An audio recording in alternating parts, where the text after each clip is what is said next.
Okay, anyway, maayong buntag sa inyong tanan. You know, the other day, I was listening to this debate between a certain person named Matt Waltz at saka isang lalaki who's transitioning to be a woman. But anyway, itong si Matt Waltz, para siyang si Ben Shapiro, para siyang moral defender to explain things.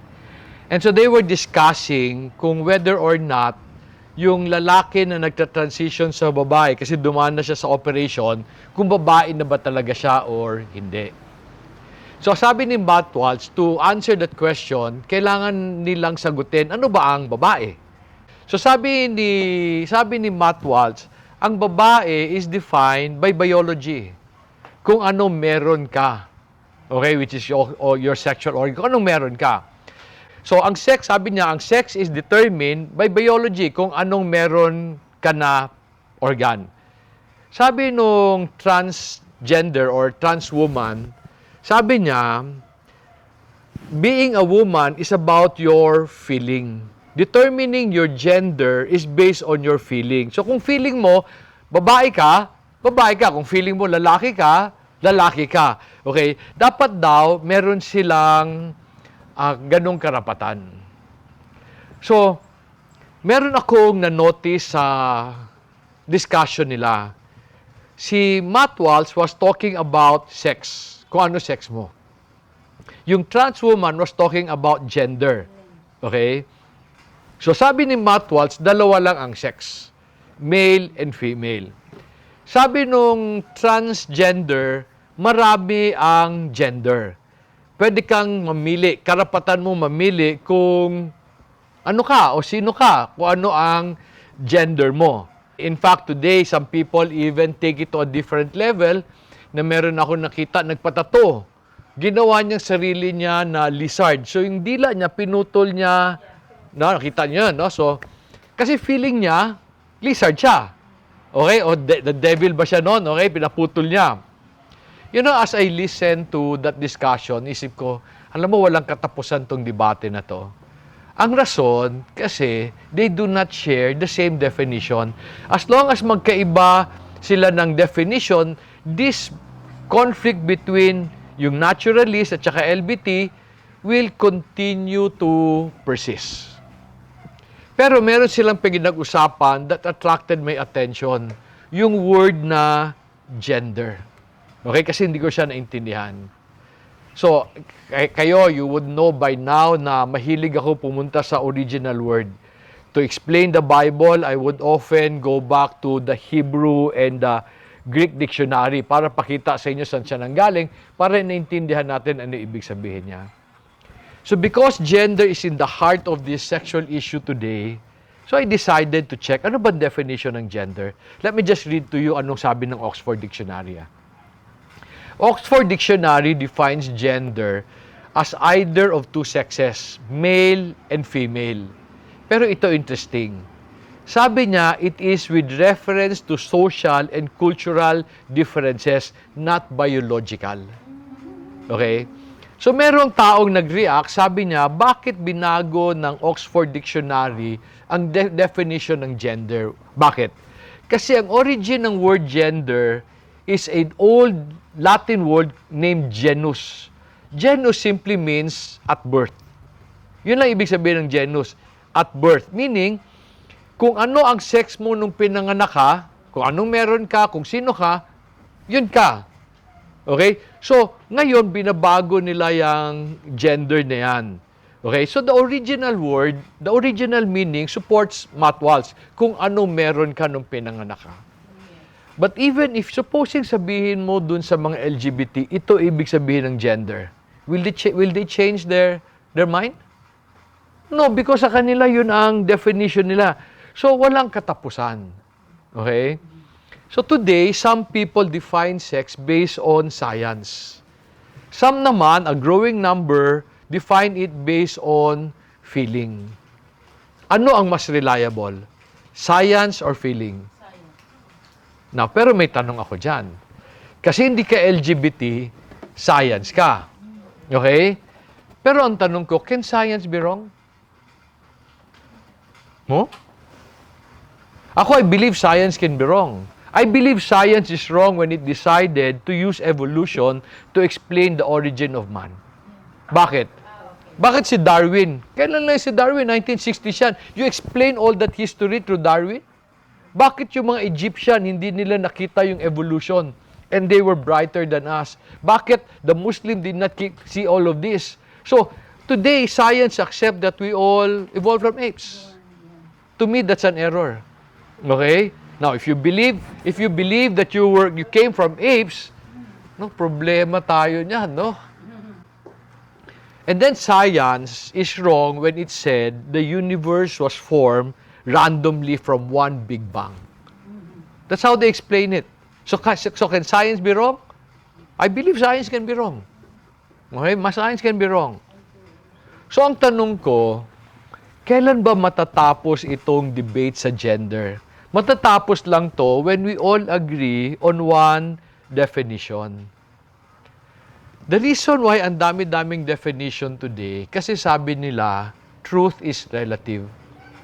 Alam mo yan? Anong truth is relative? Depende sa'yo. Iba yung sa'yo, iba yung sa akin. We just respect each other.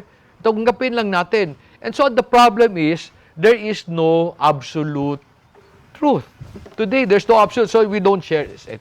We don't share the definition. So si Maltwals defined a woman relative to biology, while the other man defined woman relative to his feeling.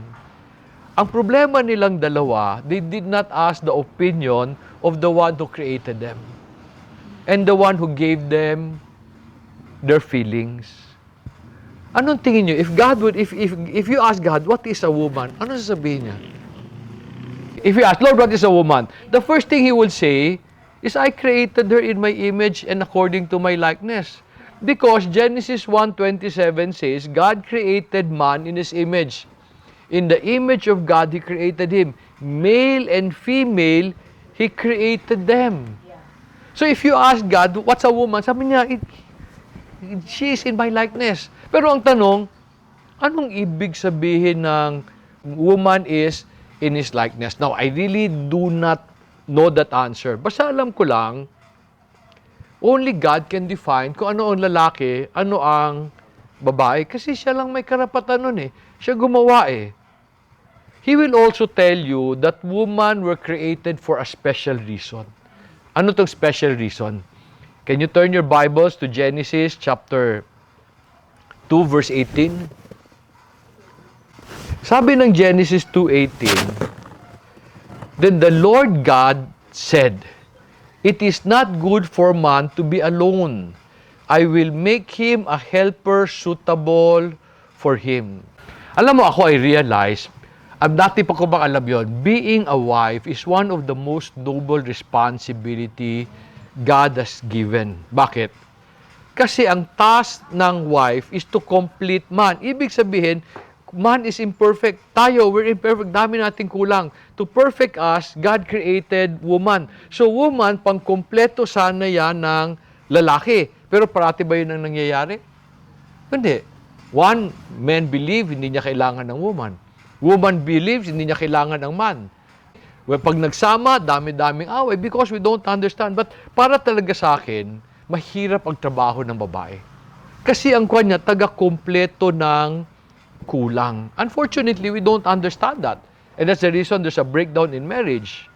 So parang sinasabi ng Genesis 2:18, if you want man to succeed, dapat may babae. So, women today, lahat ba ng may misis, nagsasucceed ang lalaki? Bakit? Kasi hindi rin naintindihan ng babae na role niya eh. Pero the success of the man is defined or determined by the woman. The success and failure of a man is determined by a woman.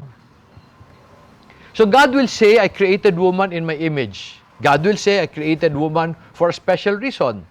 And then God will tell us that He did not create woman independently. Anong hindi did not create independently? Di ba yung babae galing sa lalaki?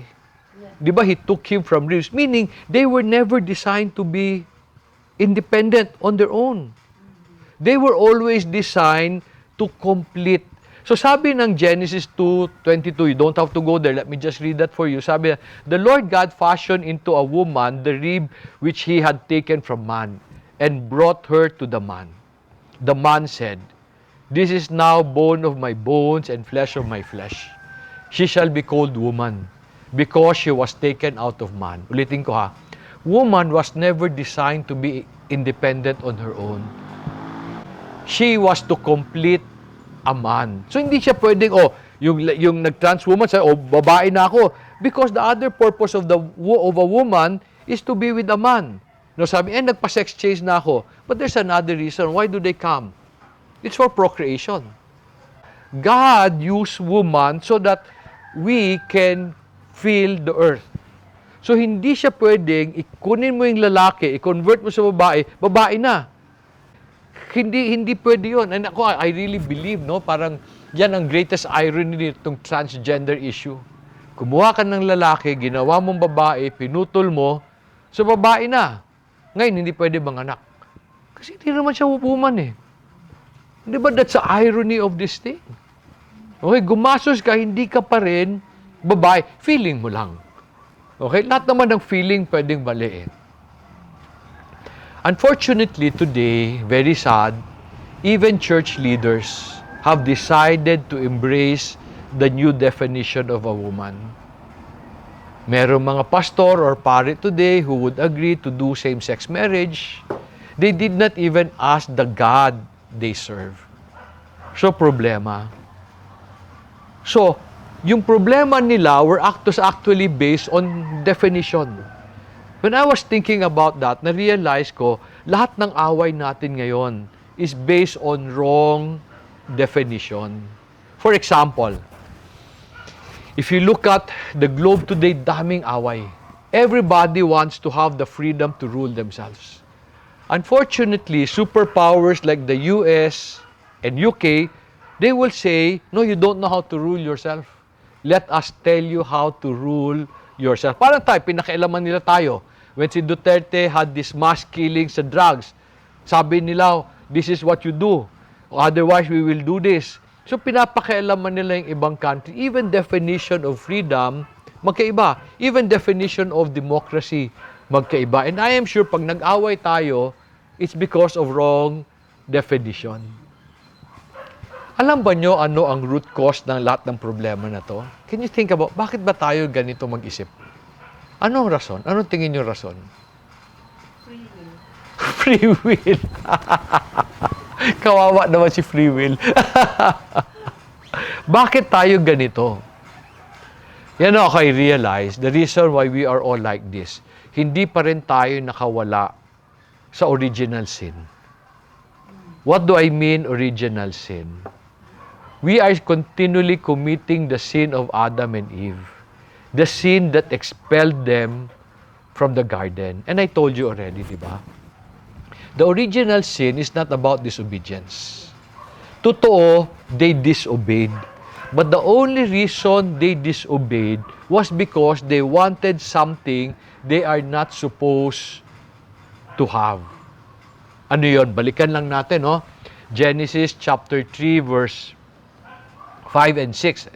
Sabi ng Genesis chapter 3 verse 4, when the woman had this argument with the serpent, sabi ng verse 4, the serpent said to the woman, you surely will not die. For God knows that in the day you eat from it, your eyes will be open, and you will be like God, knowing good and evil. I told you this to you, I told you this many times. The reason why Adam and Eve ate of the fruit was because they wanted to be like God. When Bible says they wanted to know good and evil, hindi yun just knowledge. They wanted to decide. They wanted to decide or define what is good and what is evil. In the garden, the power to decide what is good and evil belongs to God. Bakit? Siya may-ari. Siya gumawa, siya may-ari. So that power, that power belongs to the Lord. Kaso lang si Adam and Eve, gusto nila, meron din silang ganong power. So, na-expelled sila. Do you know that this is also the reason why the Jews were eventually kicked out of the Promised Land? Di ba? When they were there already, nung namatay na si Joshua, Judges 17 verse 6. Judges 17 verse 6 says, "In those days, there was no king in Israel. Every man did what was right in his own eyes." Ang sabi ko sa inyo noon, it is not that they did not have a king in Israel. Alam mo, when they entered the promised land, God told Moses that He will be their king. I will be your God. Kaya nga, He gave a comprehensive list of instructions or commandments to follow. Now, bakit God nagbigay ng commandments? Kasi sabi niya, akin yan eh. In my land, this is how you should live. Unfortunately, para sa loob ng garden, sabi ni God sa garden, do not eat of this tree. Or you can only eat from this tree. Ayaw ni Adam and Eve yung utos. Doon sa promised land, ayaw din nila yung utos. Ayaw nila yung utos ni God because they wanted to define what is good and what is evil based on their own eyes. And so naniniwala ako, ito problema natin today. Everybody wants to define what is good and what is evil. So some through science, others through feeling. Everybody gusto nila yung kanila, kaya nga naging relative, nawala yung absolute.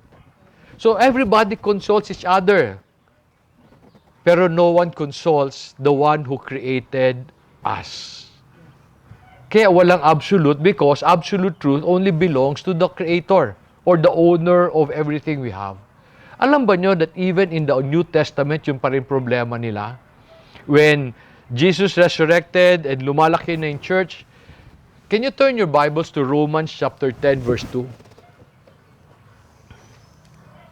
Habang lumalaki yung church, si Paul said in Romans chapter 10 verse 2, "For I testify about them that they have a zeal for God, but not in accordance with knowledge."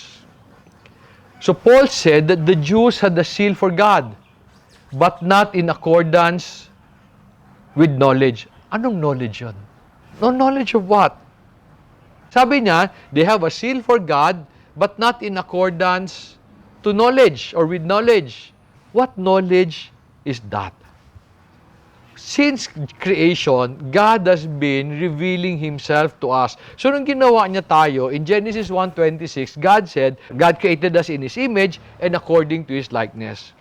So, therefore, dapat sana, when we want to define something, we need to define it based on His image and according to His likeness. Intindihan niyo? What is a woman? Only God can define that. We should never define that. Ano ang savings? At paano gumastos ng pera? And this is why in Similia we use the Bible as a reference. Kasi dapat according in His image and according to His likeness. Siya lang pwede mag-define. And then yung isa pa, I would also tell you, di ba, we should define things based on an image and likeness. Pero minsan, ang hirap intindihan, ano ba yung image and likeness ni God?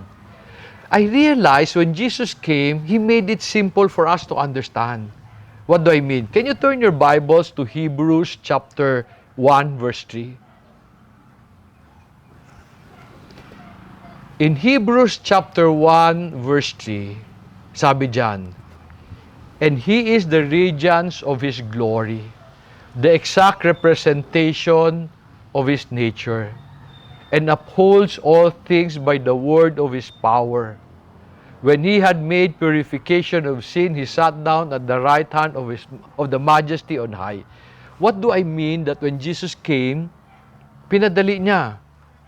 Because He gave us an example of how we should live our lives.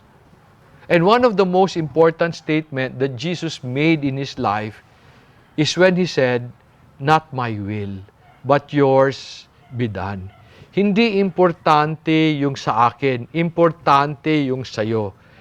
Kung ang feeling ko, woman ako kasi feeling ko, hindi importante yon.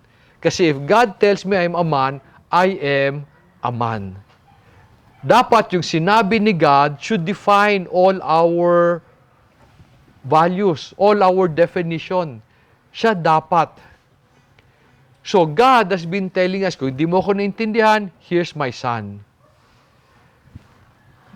And then, ginawa pa ni God, in order to help us really understand, He gave us a book of instructions so that we can live in prosperity.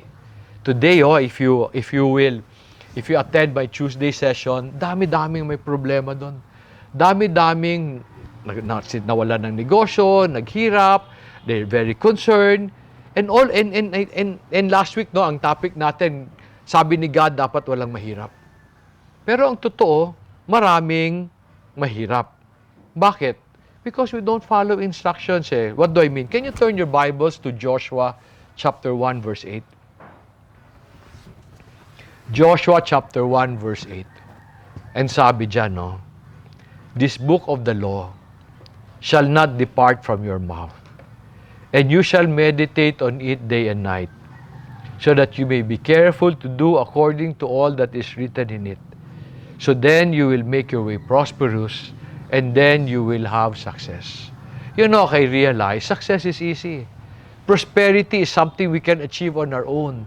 However, we can only achieve it by following the Lord's instructions or the laws that God has given us. Dapat walang mahirap. The only reason maraming mahirap is we keep on insisting on our ways. Sabi ko, dapat walang umutang. Hindi man kasalanan na umutang, but never ang utang na 2% a month. Meron nag-private message sa akin noon yang. Sabi niya, ang inutang ko 10% a month.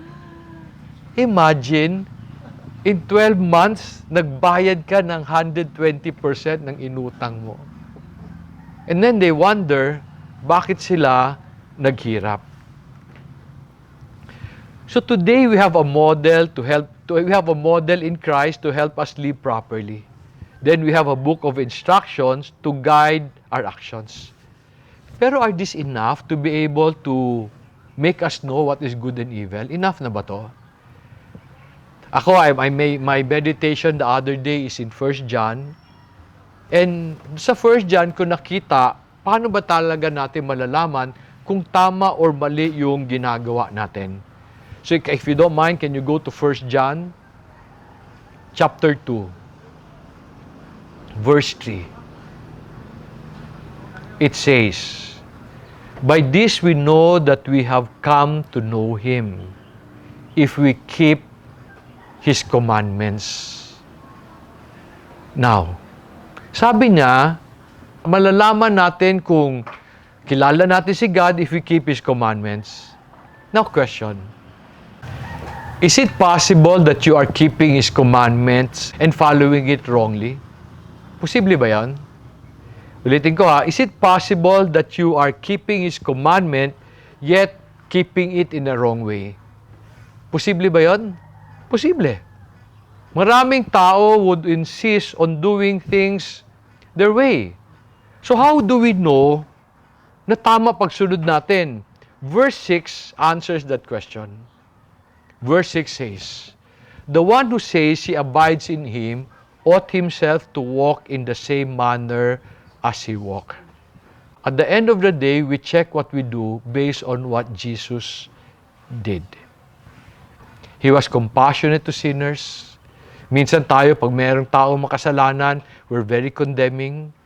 Hindi ko naman sinasabi na dapat hindi natin sabihan yung kasalanan, pero pag humingi ng tawad, dapat patawarin. Some people will not. Jesus was very submissive.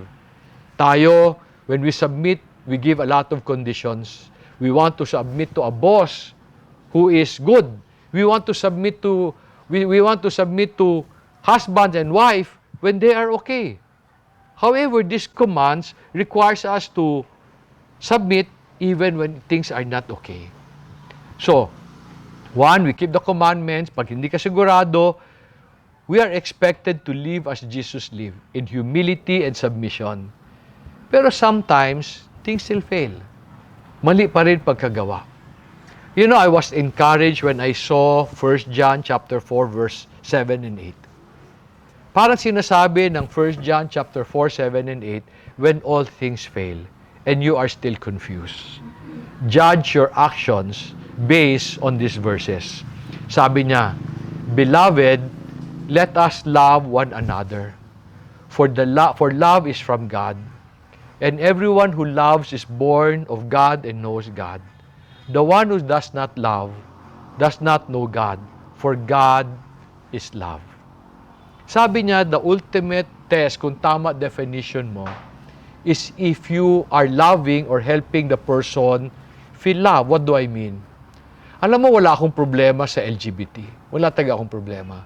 Huwag lang nila pilitin yung views nila sa ibang tao. Wala rin akong problema sa moralist. Huwag lang nila insultuhin yung LGBT, katulad ng sabi ni Pacquiao na mas masahol pa sila sa hayop. My only argument with that is, you see, these people do not serve our God. Sa atin, ito yon. So dapat, we fall under the definition of the Lord. These people do not know God. So therefore, they can do whatever they want. They don't know God naman eh. And God will ultimately deal with them. I will respect them, pero I'll also tell them if they ask me kung ano opinion ko. However, I will not condemn them. The only thing I will tell them, you see, magkaiba tayo ng Diyos. Kasi magkaiba tayo ng Diyos, I'm sure iba pananaw mo. Iba rin ang pananaw ko. Huwag mo lang kaming pilitin. You know, a few months ago, there's this family who called me from Manila. And nagpapatulong yung nanay kasi ang gulo-gulo ng pamilya nila. They had this conflict with their children. And I was telling them, wag ako tanungin mo, meron din akong sarili kong conflict today. However, they insisted. Sabi nung, sige na, kausapin mo anak ko, kausapin ko magulang niya. So anyway, so nung kausap ko yung anak, sabi niya, di ba tito, dapat ganito magulang, dapat ganito magulang, dapat ganito magulang. Sabi ko, totoo, dapat ganun sila. And meron kang karapatan sumama loob. Pero ano ba sabi ni God? Yeah? Have you ever asked God kung ano opinion niya? Pero of course, galit pa rin siya, di ba? Kinausap ko yung magulang, sabi niya, di ba nung dapat submissive, dapat submission is blind, dapat sumunod ka lang anong gusto namin kasi kami naman ang gumagastos. Sabi ko, totoo. But at the end of the day, how can you show love to the child? Yung anak gusto pumunta ng Korea on her own because it's her form of freedom. Gusto ko ng freedom ko. Tama naman yun. So, dapat my parents should support. Okay? So, sabi naman ng magulang, hindi pwede. Kami magde-decide. She's still under our roof. Tama naman yun. Diba? Pero sabi ko, ano yung solution that both of you will be happy? And both of you will show love. So, gusto nung bata to experience freedom. Kasi 30 years old na siya, she never did anything on her own.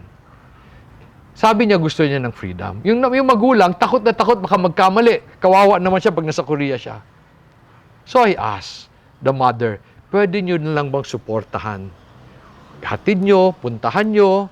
Pero I also asked the daughter, pwede ba, when things go wrong, you go home immediately to give comfort? Ano solusyon na happy kayo? Nasubukan ka, hinatid ka, sinuportahan ka. So ito, masama loob nun, bet ko susuportahan, di ba? Pero it's a show of, sabi ko, it's a show of trust in the Lord na nagpalaki ka ng tamang anak. Okay? And so nag-agree. Yung anak naman, promise, pag nagkaroon ng problema, uwi kagad ako. The other day, they were calling me. Alam mo, alas 11 ng gabi. They were calling me. Hindi ko sila nasagot. And finally, sabi ko, tungkol saan yun? And the mother showed me a picture nung eskwelahan, nagsama sila. You know, happy sila. They both were happy. Kasi they show love for each other.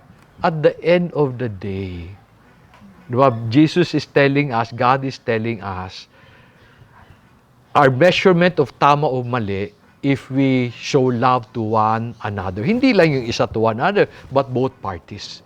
So at the end of the day, that's the measure. So I wish all this conflict, at the end of the day, will respect each other. At the end, both feel love. So yung issue dito sa LGBT at saka sa doon kay Matwatch, I think it's an issue that can be resolved. Pero pwede rin tayo magkaroon ng ganong issue sa buhay natin. God wants us to keep His commandment para tama. Pero when you struggle, He wants us to follow Jesus if we are confused. At the end of the day, kung confused pa rin tayo, He wants us to show love to one another. That is the ultimate test. So I hope may nakuha kayo, and before we go to sharing, let's pray first. Heavenly Father, we'd like to thank you for the richness of your word. And I'd like to thank you, Lord, that there is a source of absolute truth. Ikaw yon, because ikaw ang creator namin, ikaw ang owner ng buhay namin. So Father, it is my hope, my desire, my prayer, is that all of us will submit to your truth. We thank you, Lord, for being patient with us, and I pray, Lord, that we will never impose what we know is right to others, that we will always impose it on ourselves, and then we will show love to others. We thank you for our time of worship. Kasi konti lang kami, Lord. We thank you that your presence is with us. In Jesus' name we pray. Amen. Amen.